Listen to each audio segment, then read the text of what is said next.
Opening week of the 2022 GMC season brought its share of nasty pitches, tight ball games, clutch performances, and back-and-forth energy.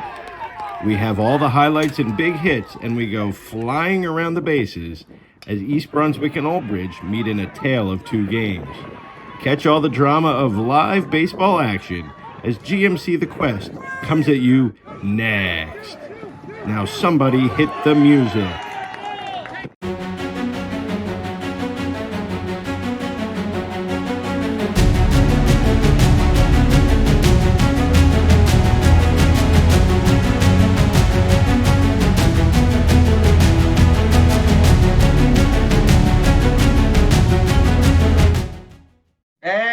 Welcome back, everybody, to GMC The Quest. It is our first regular season edition as games kicked off for real last Friday.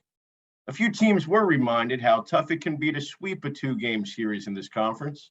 Old Bridge thought it was in a great position to do so after beating East Brunswick 8-2 in Friday's opener, but the Bears had other ideas when the site shifted over to EBHS on Saturday. And that brings us to our featured matchup of the week. Game one of the two-game set went to Old Bridge 8-2 with timely hitting such as this gapper by Justin Herbsman. He's more than just a pitcher. Great outfielder, great bat in the lineup. Pitching handled by Christian Kraus, the ace of Old Bridge. Struggled early, walked the first five batters, trying a bit too hard, settled down, dominated, 10 Ks in 4 innings, got the win. Nick Kovlis in relief. 3 sharp innings to get the save. So what would happen Saturday in the rematch?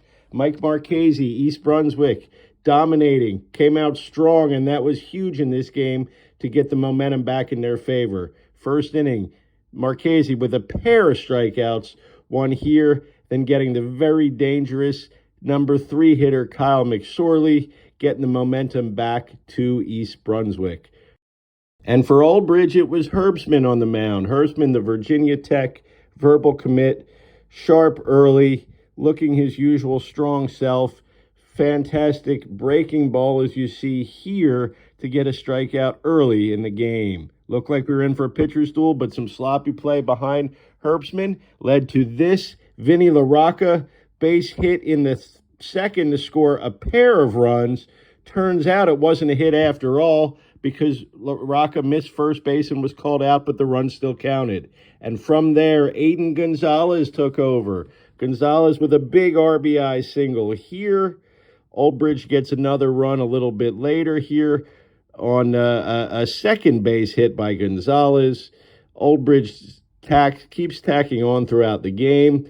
Gets a run here when the ball slips out of McSorley's hands on the first and third, scoring another run. 5-1. East Brunswick leads to finish the 6th line drive back to the box. Marchese catches it, tosses the ball. He's fired up. He's got the momentum back to East Brunswick, takes the game into the 7th, where Old Bridge mounts one last rally.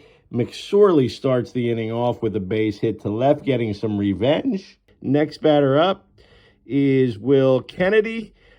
Hits one deep to left field over the head of the left fielder. Old Bridge making one last rally, second and third, nobody out. Old Bridge needs to go to the bullpen to shut it down. They call on lefty Ryan Basham, and here is one strikeout on the floater away. Here's a second strikeout of Herbsman with a large strike zone for out number 2. And then Ryan gets the final out. It's a ground ball to Dustin McGuinness. East Brunswick gets the 5-2 win to split the series. Afterwards, coaches Matt Donahue and Chris Kenny, and we also talked to McGuinness as well as Mike Marchese. First 2 games, yesterday, Christian Kraus started off he was a little amped up, walked the first 5 guys, and then was dominant the rest of his outing. We swung the bats very well yesterday. Today we gave, a lot of outs away defensively. And we gave East Brunswick about 5 or 6 outs in 2 or 3 innings that resulted in 4 unearned runs. And we didn't get timely hitting, and their pitcher did a great job keeping us off balance all game. And we just need to get better. It's a long season ahead of us, and we got to figure it out. Yeah. I mean, that's one of the things that we talked to him about yesterday. How will you respond? You got beat pretty bad yesterday. What type of team are you? How do you respond? Are you going to bounce back, or are you going to fall? and these guys bounce back, and that's what we keep talking about. Good teams, they're going to bounce back, and that's what we have here. It was a huge bounce back win, especially after yesterday. They beat us in every aspect yesterday, and then today we bounced back. We're loud in the dugout. Mike pitched awesome. Our offense was great. Defense was great. It was great. It was a great job all around. It definitely gives me more motivation. I know I got a battle. It gives me, gets me fired to go. I've been up since 7 in the morning, ready to go, trying to win this game. It's a big thing for us. It was a busy weekend around the GMC. We start our highlight reel with a look at Spotswood as head coach Glenn Fredericks picked up the 250th win of his career on Friday. Spotswood entering the white division this year, getting its first white division ever win against Colonia. Got the sweep on Saturday. Congratulations to Coach Fredericks, state champ at Spotswood, and a long-time success at the place where he went to high school, winning number 250 on Friday. Now here's a look at some more action. GMC Red favored St. Joe's and Metuchen, forced to wait an extra day to get going against Perth Amboy, but once they did, look out. Robbie Carvelli, the Lehigh commit, gets it going here. Robbie 5 for 7 on the day. Here's a double. He scored 6 times in the doubleheader. More than enough for Donovan Zach, the UVA signee. His first start in over 2 years in an actual high school game due to injury. He's dominating on the mound. Here's another strikeout. Strikes out 10 batters in 3 2/3 innings, limited by pitch count to 60 pitches in his outing. Walter Schwartz finishes off Perth Amboy as St. Joe's wins a pair. Now we go over to Monroe. It was a great week for Monroe here. CJ Wisniewski, it's a scrimmage. We don't care. We like CJ. We wanted to show off his home run. The NJIT signee goes deep, gets Monroe ready for their opening doubleheader with, South Plainfield, where the Falcons win a pair, highlighted here by Trevor Wallace clearing the bases on Saturday, an extra base hit, as Monroe goes to 2-0 with a pair of wins. South River, Coach Mike Lepore, excited about freshman Julius Rosado. Here's why. His first high school home run, the 9th grader, on Saturday in a big South River victory, 15-5 over Henry Hudson. Won't be the last time we see Julius Rosado round the bases. And here's our weekly South Brunswick highlights. Pair of wild games for the Vikings. Joey Tudelmondo strikes out 14 in the opener. Lots of hitting for both teams. Split a pair with J.P. Stevens. Both teams 1-1.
It takes a special kind of player to make a transition as a freshman to start at a Group 4 school in the middle infield at shortstop, hit in the middle of the lineup, and lead his team to a successful season. And that's exactly the kind of player East Brunswick's Dustin McGuinness is.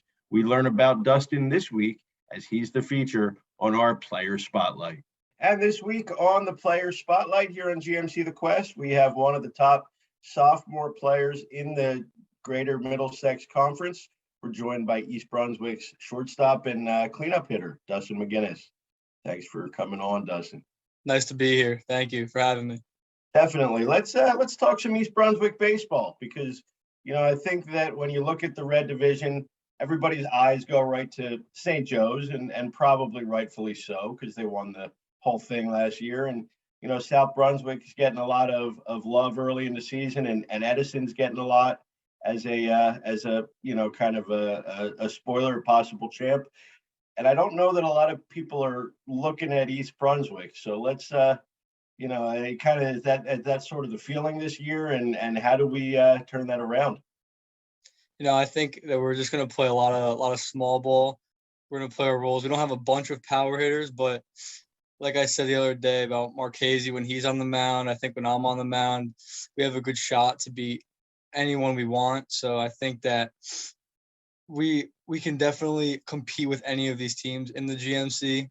I know Joe's will be tough, but we last year we split with them and we beat them and we proved that we can beat them last year. So I think that we're not a team to sleep on this year, I don't think. Yeah, and I think the reality is the way that you guys bounced back on Saturday to split the series with Old Bridge right after they came out and got you pretty good on Friday. But a lot of, not a whole lot of big hits, not a whole lot of, 90, there's a lot of guys who throw straight gas in the GMC, but Mike is more of a mix it up guy, throw strikes, hit his spots. He's got like the sneaky speed that can throw it by you when he needs to. And, a lot of, smart baseball on the and timely hitting. I feel like that's kind of going to be the recipe for when you guys have success. Yeah, I think so. I think timely hitting is going to be a big key, especially with runners in scoring position. Last year, that did not happen. We struggled a lot offensively, and we had a disappointing season. I think it was a little over 500, but we lost a bunch of games by 1 run. I think we were 1-7 with 1-run games. So if we can take care of those 1-run games this year, these close games, I think we could definitely bounce back and have a very solid year. Yeah, but I think, how about Aiden Gonzalez stepping up with a couple of big hits? It was, and Vinny, I know it doesn't count as a hit in the book because he, quote unquote, missed first base. But, that big 2-run still was a single, early in the game yesterday. I mean, you guys got not yesterday, on Saturday. You guys got a lot of key contributions from guys to get it done. Yeah, no, it was Aiden's hits were definitely big. Vinny's got the whole team fired up. We were all jumping out of the dugout. I think Vinny's hit in the second inning definitely changed the whole momentum, gave us an early lead, and we just rode it from there. And Mike took over. Yeah, he was locked in, and it seemed like he just kept going and getting stronger and getting tougher to hit till the 7th. And then Ryan came in and closed it down. Yep. Your story now, you're a sophomore. Not a lot of guys come into a 4 school and play as a freshman, let alone start, let alone bat in the middle of the lineup. Did it come? I mean, I know obviously a lot of confidence in yourself, but did it come faster than expected as far as some of those things last year? I was kind of prepared for it because I don't know if my brother played in the program 4 years before I came. So I always watched him. I was seeing him what the varsity team was doing. But when I came up, Coach Kenny asked if I can play anywhere else besides short or second base, and I told him I could play first, third, outfield, and that's how I found a spot at first. He put me at first base to start the year, and then actually the first game I played first base, shortstop, second base, third base, and left field in the same game. So that kind of made my role as I could play anywhere for as a freshman, and then coming in and hitting the baseball a little bit, throwing good, and then I just found my spot on the team.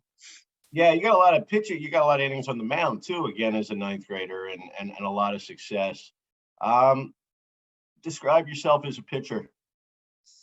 I find myself as a very off-speed throwing pitcher. I'm not going to blow it by anybody with 83, 84 miles per hour, especially at high school. But if I mix up my changeup, curveball, slider very well, hit my spots, I think definitely I can have the same year as I had last year on the mound. Not off to a great start, but we always bounce back. So Club team, PA Shockers. You got a couple of Jersey guys, one of whom's been on this show recently himself, but you got a pretty good core of guys there, right? Oh yeah, I love that team. That team flies around. It's a fun team. Right, so we're talking John DiGregorio is your catcher and Zach Wendell. Did that experience help prepare you for playing varsity ball at such a young age? Yes, definitely did. And when I was in 8th grade, Zach wanted me to join they were the Rising Stars at the time, but he wanted me to join them. And when I played with them, I saw a lot better pitching, a lot better competition, and Zach started introducing me to his hitting coaches, his fielding coaches, all his guys, and it helped me a lot, especially on my hitting standpoint. And it was big going to that team and leaving the old team I played for. Definitely helped my confidence. Definitely. Stepping in and playing as a 9th grader, you hear stories of it being tough for freshmen, because you're taking a spot from an upperclassman. How was it at East Brunswick? Were the guys pretty welcoming? I mean, obviously it probably doesn't hurt to have a brother go through the program recently too, but how was that experience? And is it something you can learn from for a couple of years from now when you're a senior? Last year, we all got along very well. All the guys loved me. I loved all the guys, and I didn't take any senior spots, so none of them were that mad. But they all knew who my brother was, so they all loved me. They all treated me like a little brother to them. I was a little brother to them, and if I'm a senior and a freshman comes up and he steals someone's spot, I'm gonna be happy for the freshman. I'm gonna make sure I treat him like a little brother and show him what the program's about. Yep. Now that we're an old head, wily veteran, 10th grader, what do we like most about playing in the GMC? The competition. I love all the competition. You'll never ever see a bad arm in the Red Division. There's always someone that's gonna chuck the baseball in the Red Division, and if you can hit the baseball, you're gonna get some looks, especially off of these arms. Favorite pro team? Yankees. We're in Yankees country, I guess, right? Who's our favorite? Definitely Derek Jeter. All time Derek Jeter. Right now, Aaron Judge, but okay. Derek Jeter, I always looked up to him when I was a little boy. Yeah. Favorite team regardless of sport, non-baseball? I'm a big Broncos fan. Really? Yeah, Denver Broncos. So how is the question? Because there's there might be a family connection, but there's no obvious one. Yeah, no one in my family is a Broncos fan, actually. When I was a little boy, I was actually a Colts fan, and then Peyton Manning came to the Broncos. I became a Broncos fan, and then I got old enough where I can't switch anymore. So it was like, I'm a Broncos fan for life. All right, so that's the question is, what is the age where it is too old to switch, where socially acceptable that you can still switch teams up until? I guess when you turn double digits, you can't really switch anymore. Right, because then you're just a bandwagon fan. Yeah, at that point, you're a bandwagon. Then you could go to Tom Brady. You can go all these guys. Exactly. You're right. You're right. Double digits. All your teams got to be pretty firm. What's on your playlist pregame? If it's up to you. I let the seniors handle that because I don't want to get made fun of as the younger kid. But I'll say some Drake, some Travis Scott. But I let them handle that. I'm just there listening. I don't think that. I thought you were gonna go like Katy Perry or something and worry about Taylor Swift isn't a bad option either. All right. Well, I was starting to see why you might be made fun of, I guess, a little bit, but not. I think that probably still works. It fires me up. Yeah. Whatever gets you ready to go. One part of your pregame routine that you couldn't do without. One part of my pregame, I guess, you know, I know I can't do this on the road, but when we're home and I take a nice round of BP, I start feeling myself a little bit. I guess that you can never go wrong with a good round of BP before the team shows up to the field. And then you hear the music, you start jogging around the outfield a little bit. When you're on the road, you can't really do that, but at home, it's a different feeling when they show up to your field, and you're just bouncing around on your home field. Absolutely. One thing we don't know about Dustin McGuinness. The Broncos thing would have been a good thing. Yeah, I was going to say, you probably already told us one thing we don't know, but. One thing. I don't know. I'm an open guy. I guess the Broncos thing is the biggest thing. Yeah, that's all right. So we know you're a big Peyton Manning fan. Were you ever an Eli Manning fan? No, because my dad's a Cowboys fan. So you wouldn't allow it in the house, is what you're saying. My mom and my sister are Giants fans. My dad and my brother are Cowboys fan, and I'm a Broncos fan. Well, 3 of you are right. Actually, I'm not a Giants fan. I'm an Eagles fan, but I'm okay with the Giants for now. The Cowboys not so much. So let's leave it with this. I feel like we're in a good spot with East Brunswick going into the heart of the schedule now, right? You guys have hit some adversity early, showed up, the next day, and pushed back, and now you guys feel like you're ready to go. Yeah, I think we're definitely ready to go. We're fired up for JP tomorrow and Wednesday. Perth Amboy, we're not going to take them lightly, but we're ready for Perth, and then we're going to be super, super fired up for St. Joe's. I don't care that they're in the state or whatever. We're going to be ready for them. Yep, lots of awesome series in the GMC. We're finding that out real quick this year with so many even teams. Can't wait to see you guys in East Brunswick again later on in the year, and we appreciate the time. Thank you. Thank you for having me. I appreciate it. Dustin McGuinness, our guest, East Brunswick shortstop, cleanup hitter, get out to see the Bears this year somewhere. Another great GMC team. That's it for this edition of Player Spotlight. We'll see you down the road. And taking a look at what we have in store for this week, week 2, we're probably fighting the weather this week here with rain expected most of the week. A couple of good series on tap. Edison, South Plainfield. We've got Monroe against Old Bridge.